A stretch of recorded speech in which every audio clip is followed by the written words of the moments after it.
ఉల్లిపాయలు, టమాటోలు, పచ్చిమిరపకాయలు, మినప్పప్పు, కరివేపాకు, జీలకర్ర, చపాతీ పిండి ముక్కల కింద చేసుకున్నవి.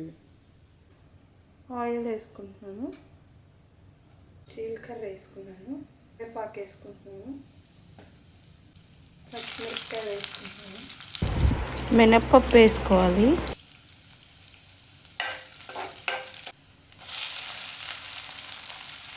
చక్కగా సరిపడే ఉప్పు, కొంచెం పసుపు,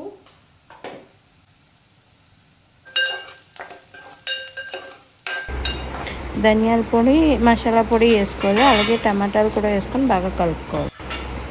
తర్వాత మనం ఏదైతే చపాతీ ముక్కలు చేసుకుని ఉంచుకున్నామో అది కూడా వేసి బాగా కలపాలి. మొత్తం టమాటా, ఉల్లిపాయ, మసాలా అంతా బాగా పట్టేలాగా కలుపుకోవాలి. తర్వాత ఓ ప్లేట్లో సర్వ్ చేసుకోవడమే. హెల్దీ బ్రేక్ఫాస్ట్ అండ్ అలాగే ఫాస్ట్ క్విక్గా అయిపోయే బ్రేక్ఫాస్ట్.